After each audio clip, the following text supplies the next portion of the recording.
బుల్డెలో breaking news చూస్తున్నాం. కాంగ్రెస్ నుంచి లోక్సభ ఎన్నికల్లో పోటీ చేసేందుకు దరఖాస్తులు సమర్పించేందుకు వచ్చిన ఆశావాహులు వారి అనుచరులతో గాంధీ భవన్ సందడిగా మారింది. పార్టీ తరపున తమకు టికెట్ కేటాయించాలని కోరుతూ 41 మంది అభ్యర్థులు దరఖాస్తులు సమర్పించారు. డిప్యూటీ సీఎం భట్టి విక్రమార్క సతీమణి ఖమ్మం పార్లమెంట్ స్థానానికి దరఖాస్తు చేశారు. అదే నియోజకవర్గం నుంచి తనకు అవకాశం కల్పించాలని పార్టీ సీనియర్ నేత వి హనుమంతరావు దరఖాస్తు సమర్పించారు. భువనగిరి నుంచి చామల కిరణ్ కుమార్ రెడ్డి, నిజామాబాద్ నుంచి ఆకుల లలిత తదితరులు లోక్సభ బరిలో నిలిచేందుకు తమకు అవకాశం కల్పించాలని దరఖాస్తులు అందజేశారు. నియోజకవర్గాల వారీగా మహబూబాబాద్ 9, నాగర్ కర్నూలు 8, వరంగల్ 6, భువనగిరి 6, ఖమ్మం 2, నిజామాబాద్ 3 చొప్పున దరఖాస్తులు ఇచ్చారు. ఇక రేపటితో దరఖాస్తుల గడువు ముగుస్తుండడంతో ఇవాళ పెద్ద ఎత్తున దరఖాస్తులు వచ్చే అవకాశం ఉంది.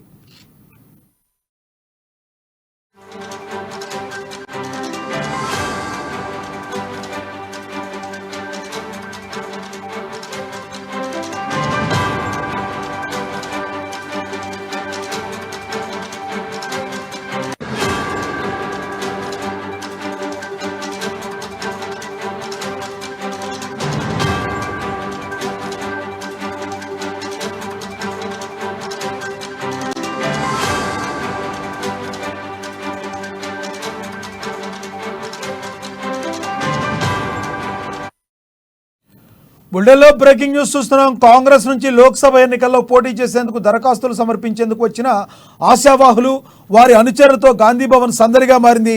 పార్టీ తరపున తమకు టికెట్ కేటాయించాలని కోరుతూ 41 మంది అభ్యర్థులు దరఖాస్తులు సమర్పించారు. ఇదే విషయమై మరింత సమాచారాన్ని మా ప్రతినిధి హరీష్ లైవ్ ద్వారా అందిస్తారు. హరీష్, చెప్పండి, 41 మంది అభ్యర్థులు వచ్చారంటే ఆశావాదులు చాలా మందే ఉన్నట్టున్నారు. మీ దగ్గర ఉన్న తాజా సమాచారం చెప్పండి.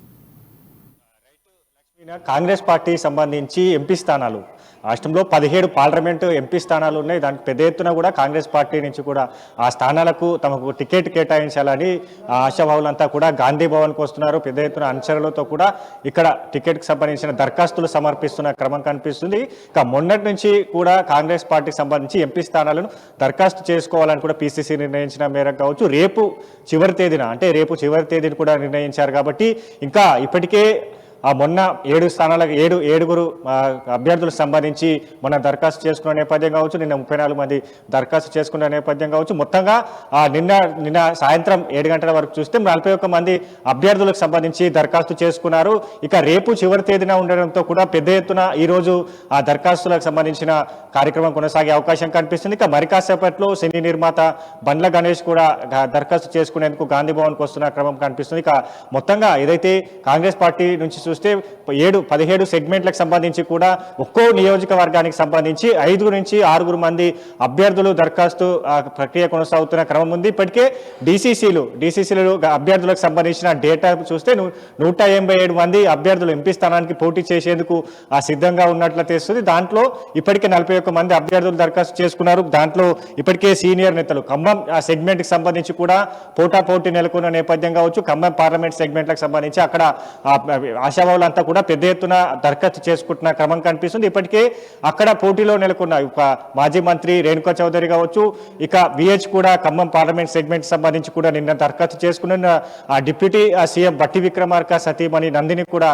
నిన్న దరఖాస్తు చేసుకున్న నేపథ్యం ఉంది. ఇక ఏదైతే మంత్రి పొంగులేటి శ్రీనివాసరెడ్డి ఆయన తమ్ముడు ప్రసాద్ రెడ్డికి సంబంధించి కూడా దరఖాస్తు చేసుకుంటున్నట్టుగా తెలుస్తుంది. ఆయన ఈరోజు లేదా రేపు దరఖాస్తు చేసుకునే అవకాశం అయితే కనిపిస్తుంది. ఇక ఖమ్మం పార్లమెంట్ సెగ్మెంట్ సంబంధించి కూడా పెద్ద ఎత్తున దరఖాస్తులు వచ్చాయి. నిన్న భువనగిరికి సంబంధించి కూడా ఆశావాహులంతా కూడా పెద్ద ఎత్తున దరఖాస్తు చేసుకున్న క్రమం కనిపిస్తుంది. ఇక్కడ ఇప్పటికే తీర్మార్ మల్లన్న కావచ్చు, అలాగే Punna Kailash Netha, TPCC vice president Chamala Kiran Kumar రెడ్డితో పాటుగా జనరల్ సెక్రటరీ చెరగాని దయాకర్ కూడా నిన్న భువనగిరి స్థానానికి సంబంధించి టికెట్కు దరఖాస్తు చేసుకున్నారు. ఇక్కడ దానికి కొమ్మటిరెడ్డికి సంబంధించిన ఫ్యామిలీ నుంచి కూడా ఆ టికెట్ ఆశిస్తున్న క్రమం కనిపిస్తుంది. కాబట్టి ఇంకా వాళ్ళ ఫ్యామిలీ నుంచి కూడా ఈరోజు దరఖాస్తు చేసుకునే అవకాశం అయితే కనిపిస్తుంది. ఇక మొత్తంగా నిన్న సంబంధించి మహబూబాబాద్ సంబంధించిన 9 మంది అభ్యర్థులకు సంబంధించి నిన్న దరఖాస్తు చేసుకున్నారు. ఇక నాగర్ కర్నూలుకు సంబంధించి కూడా దరఖాస్తు చేసుకున్న నేపథ్యం ఉన్నది. సీనియర్ నేత మల్లు రవి అక్కడ దరఖాస్తు చేసుకున్నారు. ఆయనతో పాటుగా చారుకొండ వెంకటేష్ జనరల్ సెక్రటరీ అక్కడ దరఖాస్తు చేసుకున్న నేపథ్యం ఉన్నది. ఇక వరంగల్ సంబంధించి 8 మంది దరఖాస్తు చేసుకున్నారు. నిజామాబాద్ సంబంధించి కూడా 3 దరఖాస్తు చేసుకున్న నేపథ్యం కనిపిస్తుంది. ఇక మొత్తంగా 41 మంది నిన్నటి వరకు దరఖాస్తు చేసుకున్న నేపథ్యం ఉన్నది. ఇక మరి కాసేపట్లో ఇక సినీ నిర్మాత బండ్ల గణేష్ తో పాటు ఇంకా 17 పార్లమెంట్ సెగ్మెంట్లకు సంబంధించి ఆశావాహులంతా వచ్చే క్రమం కనిపిస్తుంది. ఇప్పటికే గాంధీ భవన్ కి అనుచరులంతా కూడా చేరుకుంటున్న పరిస్థితి ఉంది. కాబట్టి ఇక కాంగ్రెస్ పార్టీ సంబంధించి ఇప్పుడు ఏదైతే పార్లమెంట్ ఎన్నికల వ్యూహాత్మకంగా వెళ్తున్న క్రమంలో ఇప్పుడు అభ్యర్థులకు సంబంధించిన దరఖాస్తుల ప్రక్రియ కూడా వేగంగా కొనసాగుతుంది. ఇక రేపటికి సంబంధించి చివరి తేదీ కాబట్టి ఇంకా పెద్ద ఎత్తున దరఖాస్తులు వచ్చేందుకు ఆశావాహులతో ఆశావాహులంతా కూడా గాంధీ భవన్కి వచ్చే అవకాశం ఉన్నది. కాబట్టి ఎందుకంటే అసెంబ్లీ ఎన్నికల ఏదైతే తెలంగాణలో అధికారంలోకి వచ్చిన తర్వాత ఇప్పుడు లోక్సభ స్థానాలకి మొదటిసారిగా జరుగుతున్న లోక్సభ ఎన్నికల్లో కాంగ్రెస్ పార్టీ ఇప్పటికే టార్గెట్ గా తీసుకుంది. 15 స్థానాల్లో ఖచ్చితంగా గెలుస్తామని ధీమాతో వెళ్తుంది. కాబట్టి ఇప్పుడు నేతలంతా కూడా ఖచ్చితంగా కాంగ్రెస్ పార్టీ వేవ్ కొనసాగుతున్నది, ఖచ్చితంగా గెలిచే అవకాశాలు ఉన్నాయని కూడా వాళ్ళంతా కూడా కాంగ్రెస్ పార్టీ వైపు చూస్తున్నారు. ఇతర నేతలు కూడా కాంగ్రెస్ పార్టీలోకి వచ్చే అవకాశాలు కనిపిస్తున్నాయి. కాబట్టి వాళ్ళంతా కూడా రేపు చివరి తేదీ కాబట్టి ఈ రోజు పెద్ద ఎత్తున దరఖాస్తులు చేసుకునే క్రమం అయితే ఉంది. లక్ష్మీనాథ్, హరీష్ చెప్పండి, ఏ ప్రాతిపదికన ఈ 41 మందిలో మీకు కేటాయించే అవకాశం కనబడుతుంది? దేని ప్రాతిపదికగా తీసుకుని వారికి అవకాశం వచ్చేటట్టు కనబడుతుంది తీసుకుంటారు? అంటే ఈ రోజు అంటే రేపు చివరి తేదీ నిర్ణయించారు కాబట్టి రేపు దరఖాస్తులకు సంబంధించిన ఆ గడువు ముగిసిన వెంటనే కేంద్ర ఎన్నికల కమిటీ సమావేశం జరుగుతుంది. 5, 6 తేదీన కేంద్ర ఎన్నికల కమిటీ సమావేశంలో ఇప్పుడు ఏదైతే దరఖాస్తులు వచ్చాయో వాటన్నిటి పార్లమెంట్ 17 సెగ్మెంట్లకు సంబంధించి ఎన్ని దరఖాస్తులు వచ్చాయి, దాంట్లో ఆశావాహులకు సంబంధించి ఎవరున్నారు, గత అసెంబ్లీకి సంబంధించి ఎమ్మెల్యేగా పోటీ ఎవరు చేశారు, గత అసెంబ్లీలో టికెట్ దక్కని వారు, వీటందరినీ కూడా వాళ్ళు పరిగణలోకి తీసుకుంటున్నారు. దానికి ఆ సమావేశంలో కూడా ప్రధానంగా అభ్యర్థులకు సంబంధించిన దరఖాస్తు చేసుకున్న అభ్యర్థి ఎవరైతే ఉన్నారో అక్కడ నియోజకవర్గాలకు సంబంధించి అక్కడ ఎంతవరకు ఆ నియోజకవర్గ ప్రజలను ప్రభావితం చేయగలిగాడు, ఖచ్చితంగా ఆయన పార్టీకి సంబంధించిన అన్ని అంశాలు అంటే ఇప్పటికే దరఖాస్తు ఫారంలో కూడా ఇట్లాంటి అంశాలను పొందుపరచడం జరిగింది. కాబట్టి అక్కడ నియోజకవర్గంలో అక్కడ ప్రజలను ప్రభావితం చేయగలిగే వ్యక్తి అక్కడ ఖచ్చితంగా గెలుపు గురుగాలకే టికెట్ ఇవ్వాలని అధిష్టానం నిర్ణయించిన మేరకు కావచ్చు. కాబట్టి అన్నింటినీ పరిగణలోకి తీసుకునే అవకాశాలు ఉన్నాయి. 5, 6 తేదీన జరిగే కేంద్ర ఎన్నికల కమిటీ సమావేశంలో ఇదే ఇలాంటి దానిపైన కూడా సమావేశం నిర్వహిస్తారు. తదుపరి స్క్రీనింగ్ కమిటీ సమావేశం ఏఐసిసి సెక్రటరీ హరీష్ చౌదరి నేతృత్వంలో స్క్రీనింగ్ కమిటీ వేశారు. కాబట్టి ఆ కమిటీలో పూర్తిగా ఇప్పుడు టోటల్ గా వచ్చిన ఈ దరఖాస్తులకు సంబంధించిన అభ్యర్థులను వాళ్ళకి సంబంధించిన స్క్రీనింగ్ చేసే అవకాశం ఉన్నది. కాబట్టి ఇక్కడ మరోసారి సర్వేలు చేసే అవకాశం ఉంది. ఇక సర్వేలు నిర్వహించిన అనంతరం కూడా గెలుపు గుర్రాలకే టికెట్లు ఇవ్వాలి. కాబట్టి స్క్రీనింగ్ కమిటీలో నిర్ణయించిన అభ్యర్థులకు సంబంధించి అక్కడ ఫైనల్ చేసే అవకాశం ఉన్నది. సింగిల్ నేమ్ తో కూడిన నివేదికను కేంద్ర అధిష్టానానికి పంపించే అవకాశాలు అయితే ఉన్నాయి. మొత్తంగా మరోసారి ఏదైతే కేంద్ర ఎన్నికల కమిటీకి ఇప్పుడు పంపించిన డేటా వెళ్తుంది. అక్కడ ఆ సమావేశం తర్వాత స్క్రీనింగ్ కమిటీ సమావేశం ఉంటుంది. ఆ సమావేశంలో సింగిల్ నేమ్ తో కూడిన అభ్యర్థులకు సంబంధించి పూర్తి స్థాయి ఆ డేటాను అధిష్టానానికి పంపించిన నిర్ణయం మేరకు కూడా అభ్యర్థులకు సంబంధించిన ఫైనల్ లిస్ట్ వెలువడే అవకాశాలు అయితే ఉన్నాయి. లక్ష్మీనాథ్, భువనగిరి నియోజకవర్గం నుంచి కోమటిరెడ్డి వెంకటరెడ్డి ఎవరైతే బంధురికం ఉందో వాళ్ళకి వచ్చే అవకాశం ఉందంటున్నారు. అదే నుంచి మీకు తీన్మార్ మల్లన్న కూడా చేయడం జరిగింది. మరి ఇద్దరిలో ఎవరికి కేటాయించే అవకాశం ఎక్కువగా కనబడుతుంది? ఎందుకంటే తీన్మార్ మల్లన్న కాంగ్రెస్ పార్టీలో ప్రత్యక్షంగా ఈ మధ్య జాయిన్ అయ్యి ఉన్నట్టుగా తెలుస్తుంది. మరి అధిష్టానం తనకు కావాలన్నట్టుగా తెలుస్తుంది. తీన్మార్ మల్లన్నకి ఏమైనా వచ్చే అవకాశం ఉంటే మరి కోమటిరెడ్డి వెంకట గారి కుటుంబ సభ్యులకి అవకాశం రాదు. కాబట్టి ఎలా చూడాలంటారు?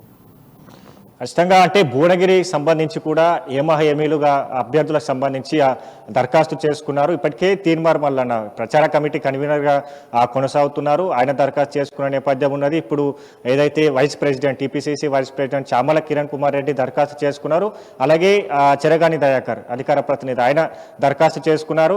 ఇక కోమటిరెడ్డి కుటుంబం నుంచి కూడా ఫ్యామిలీ నుంచి వాళ్ళ సతీమణులకి టికెట్ కావాలని కూడా ఆశిస్తున్న క్రమం కనిపిస్తుంది. కాబట్టి వాళ్ళు దరఖాస్తు చేసుకునే అవకాశం అయితే ఉంది. ఇక గతంలో తీన్మార్ మల్లన్నకు సంబంధించి భువనగిరి ఎమ్మెల్సీగా అక్కడ పోటీ చేసిన నేపథ్యం ఉన్నది. కాబట్టి అక్కడికి సంబంధించిన అంశాలను పరిగణలోకి తీసుకునే అవకాశాలు ఉంటాయి. ఇక భువనగిరికి సంబంధించి బీసీ ఓటర్ల ప్రభావితం ఎక్కువగా ఉంటుంది. బీసీ ఓటర్లు ఎక్కువగా ఉంటారు. కాబట్టి అక్కడ ఎట్లాంటి ప్రతిపాదికన అభ్యర్థిని కేటాయించడానిపైన కూడా మరోసారి ఆ కేంద్ర ఎన్నికల కమిటీ సమావేశంలో చర్చ జరుగుతుంది. ఇక ఆ బీసీలకు సంబంధించి టికెట్లు కేటాయించాల అంశం పైన కావచ్చు. ఎందుకంటే సామాజిక సమీకరణల దృష్ట్యా ఈ పార్లమెంట్ సంబంధించి సెగ్మెంట్లకు అభ్యర్థులను కేటాయిస్తామని కూడా ఇప్పటికే అధిష్టానం చెప్పింది. కాబట్టి ఎంతవరకు బీసీలకు ఎన్ని సీట్లు కేటాయిస్తారు, ఎస్సీలకు సంబంధించిన రిజర్వ్ ఇప్పటికే 6 సెగ్మెంట్ ఎస్సీ సెగ్మెంట్లు ఉన్నాయి. కాబట్టి మిగతా సెగ్మెంట్లకు సంబంధించి బీసీలకు ఇక్కడ ఏదైతే ఓసీలకు సంబంధించి మైనార్టీలకు సంబంధించి ఏ సీట్లు కేటాయిస్తారని పైన కూడా ఆ ప్రతిపాదికన భువనగిరికి సంబంధించి ఇప్పుడు ఏదైతే గతంలో అసెంబ్లీ ఎన్నికలకు సంబంధించి కూడా చామల కిరణ్ కుమార్ రెడ్డి అక్కడ అస్పిరెంట్ గా ఉన్నారు. ఆయన సంబంధించి కూడా అప్పుడు మంతనాలు జరిపిన నేపథ్యం, ఆయన బుజ్జగించిన నేపథ్యం కనిపిస్తుంది. కాబట్టి ఇప్పుడు ఏమన్నా ఆయనకు అవకాశం కల్పిస్తారా, లేదా అక్కడ బీసీ ఓటు బ్యాంక్ అధికంగా ఉంది కాబట్టి కొత్తగా బీసీ నేతను తీసుకొస్తారా? ఇక మరో ప్రతిపాదన ఏదైతే అధిష్టానం నుంచి ఏదైతే అగ్రనేత సోనియా గాంధీ పోటీ చేయించాలని కూడా పిసిసి నిర్ణయించింది. కాబట్టి దానికి సంబంధించి ఖమ్మం లేదా భువనగిరి సెగ్మెంట్లను ఎంచుకున్నారు. కాబట్టి అక్కడ ఏమైనా అక్కడ సోనియా గాంధీని అక్కడ సెగ్మెంట్ కి సంబంధించి కూడా కేటాయిస్తారని పైన కూడా పూర్తిగా ఏదైతే కేంద్ర ఎన్నికల కమిటీ సమావేశం చర్చ తర్వాత స్పష్టమయ్యే అవకాశం అయితే ఉంది. లక్ష్మి. Thank you Harish.